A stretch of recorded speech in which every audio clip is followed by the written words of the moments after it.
बात हमारी हो रही है ऑब्वियसली पाकिस्तान टीम, ये कैसे हुआ डिबेकल, क्या गलतियां हैं, गलतियों को सुधारा कैसे जाएगा। मगर वसीम, आज सुबह जब साउथ अफ्रीका और नेपाल मैच खेल रहे थे तो एकदम से एक फीलिंग आई कि पाकिस्तान टीम इस वक्त नेपाल स्टैंडर्ड पे मैचेस खेल के आई है, और उसी तरह एक रिफ्लेक्शन दिख रही थी कि साउथ अफ्रीका जो है वो टीम इंडिया थी और नेपाल पाकिस्तान।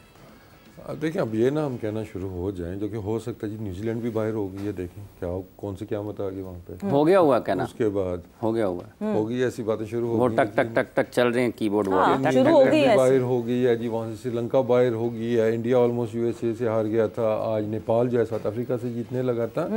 एनीवे हमें अपना घर देखना है कि हम कहाँ पे स्टैंड करते हैं। नहीं तो दूसरी तरफ ये भी देख लें कि बांग्लादेश ऑलरेडी हो गई, आ गई, ऊपर आ गई बांग्लादेश, जबकि बांग्लादेश ने अगले दिन मैच जो है वो पाकिस्तान की तरह खेला था, बट इवेंचुअली यस। क्योंकि देखिए, पाकिस्तान इंडिया को ऑलमोस्ट हर वर्ल्ड कप में इजीएस्ट ग्रुप मिलता है कि ये दोनों टीमें आगे जाएं, क्योंकि it's important for the world cup, उसमें बहुत से फैक्टर्स आ जाते हैं, ऑब्वियसली ब्रॉडकास्टर्स के लिए इंपॉर्टेंट है और सारी चीजें। तो इससे ज़्यादा आसान ग्रुप किसी का भी नहीं था कि हर जगह आप देखते हैं ना, तो एक टीम आपको चैलेंज करने वाली थी। हमें थोड़ा सा खतरा जो आयरलैंड से था, लेकिन उन कंडीशंस में हमने कहा जी आयरलैंड भी क्या कर लेगा हमारा, तो यूएसए कनाडा तो सोचा नहीं था हमने ना।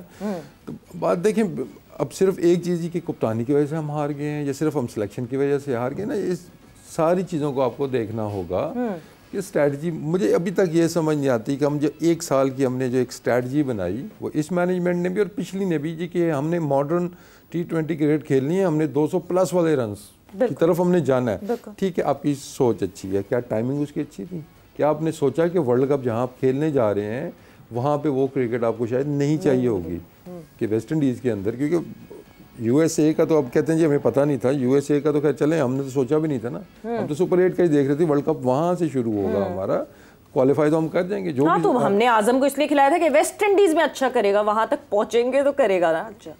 यही हुआ ना, आप जो भी स्पेशलिस्ट लेके गए, जो कैरेबियन प्रीमियर लीग के आप लेके गए हैं जी, कि वहाँ पे जाकर जो भी लेके गए, जितने भी जो भी जौन से भी जितने भी लेके गए हैं वो आप इसी वजह से लेके गए हैं ना। लेकिन फिर मैं कहूँगा चलें इसी चीज़ पे आ जाते हैं, क्या आपने सोचा कि आप कोई प्लेयर, रिटायर्ड प्लेयर लेके आएंगे, उसका इम्पैक्ट टीम के ऊपर क्या आएगा, बाकी प्लेयर्स के ऊपर क्या आएगा, आपकी क्या यूनिटी, जो टीम स्पिरिट है वो मुतासिर होगा कि नहीं होगा?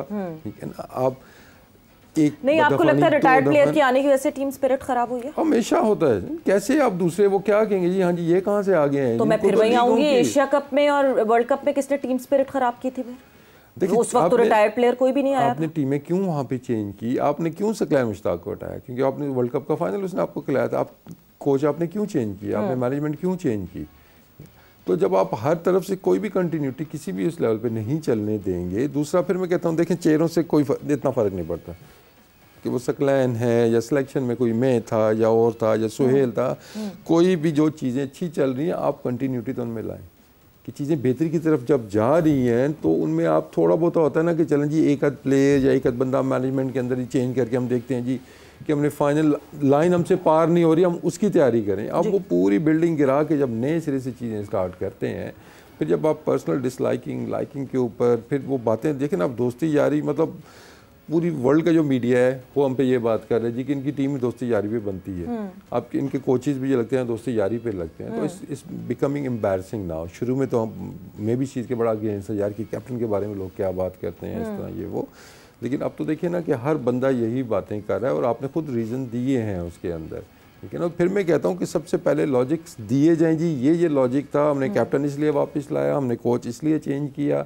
हमने मैनेजर इस वजह से लगाया, हमने जो स्पेशल पोस्ट्स जो अपनी क्रिएट की हैं जी सीनियर मैनेजर की। सॉरी आपकी बात काट रही हूँ, आपके रहते हुए ऐसे अनजस्टिफाइड डिमांड्स थी कि हमें ये प्लेयर चाहिए चाहे उसकी परफॉर्मेंस है नहीं है, चाहिए बहुत ज़्यादा शुरू में हुई थी। और मैं पहले भी कह चुका हूँ कि दैट्स वेयर आप अपने जो आप इंसाफ है ना आपके ओहदे के साथ, आप उसके साथ इंसाफ करते हैं कि ये नहीं होगा, ये होगा तो मैं नहीं होऊंगा, सिंपल वजह है, ठीक है ना। तो बहुत दफ़ा ऐसे हुआ, ठीक है ना।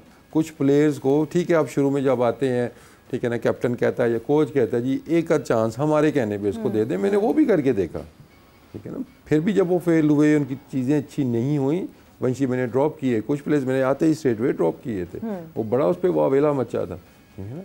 कुछ प्लेयर जो दूसरे फॉर्मेट के अंदर थे, क्योंकि देखिए जब मैं आया था तो हमारी T20 टीम तो फिर ठीक चल रही थी, हमारी ODI की टीम बहुत नीचे थी उस टाइम पे, 6-7वें पे हमारी रैंकिंग थी और हम लग रहा था कि ये हमारी टीम जो है ये, तो उसके कुछ जो मसाइल थे उसमें कुछ प्लेयर्स थे जिनके इंडिविजुअल रन्स आप देखते हैं तो मतलब आप वाइट वॉश भी आपका हो रहा है ना, तो उसके अंदर 5 सेंचुरियाँ नज़र आ रही हैं आपको, एक ने 3 की हुई हैं, एक ने 2 सेंचुरियाँ की हुई हैं। सीरीज़ का रिजल्ट आप उठाते हैं 5-0 से आप हारे हुए हैं, तो इंडिविजुअल जो परफॉर्मेंसेज थी उसको मैंने कहा जी नहीं, जो मैच विनिंग परफॉर्मेंसेज होंगी वो टीम के अंदर रहेंगे। 2-3 प्लेयर इसके ऊपर ड्रॉप किए कि वो अपने लिए खेलते थे, एक प्लेयर और ड्रॉप किया जो कि अभी बड़ा मतलब एक्टिव है, हर तरफ आपको नज़र आ रहा है, वो भी मैंने ड्रॉप कर दिया था। बट कैप्टन आया, उसने बहुत ज़्यादा जिसको कहते हैं ना कि वो रिक्वेस्ट की मेरे कहने पे एक लास्ट चांस दे दें तो ये तेज़ खेलेगा, ठीक है, तो वो तेज़ खेलेगा और वो ऑस्ट्रेलिया होम सीरीज है और उसमें वो तेज़ खेला।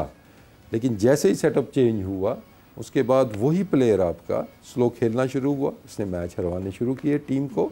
और उसके आप अब बात करते हैं जी एशिया कप और जी वर्ल्ड कप हमारा पिछला हुआ था कि हमारा मैच किससे हुआ था, नेपाल से मैच हुआ था, बिल्कुल नेपाल से हुआ था, तो उसमें रन रेट का इशू था कि रन रेट हमने को बेहतर करना था उसके अंदर। और एक प्लेयर की सेंचुरी मिस हुई, उसने आके बाहर तकरीबन शीशा तोड़ दिया बल्ला मार के कि किसकी हिम्मत हुई मुझे अंदर मैसेज करने की कि मैं तेज़ खेलूँ, मेरा आपने 100 मिस करा दिया। अब प्लेयर भी आप समझ गए होंगे, आपको मैच भी याद आ गया होगा।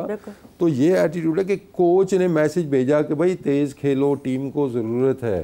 वो तेज़ नहीं खेला लेकिन वो आउट हो गया और उसने आके सारा मलबा वो कोचेस पे डाला है ना। दैट टाइम फिर आपका एक और जो बंदा है वो उठ के कहता है तुमने सुनी क्यों है, तुम अपना खेलते हैं। तो ये तो टीम का जब माहौल ऐसा होगा तो फिर आप कहते हैं जी प्लेयर्स अपने लिए खेल मतलब नहीं खेल रहे हैं, जिनके लिए क्या फर्स्ट है वो आपको सब नज़र आ जाता है कौन इंडिविजुअल परफॉर्मेंस के लिए खेल रहा है। इसके लिए क्या है, आपको ये चीज़ें जब आप सिलेक्शन करते हैं तो आपको ये चीज़ें देखनी होंगी जी कौन टीम मैन है, कौन ड्रेसिंग रूम का माहौल ख़राब करता है, कौन नहीं करता।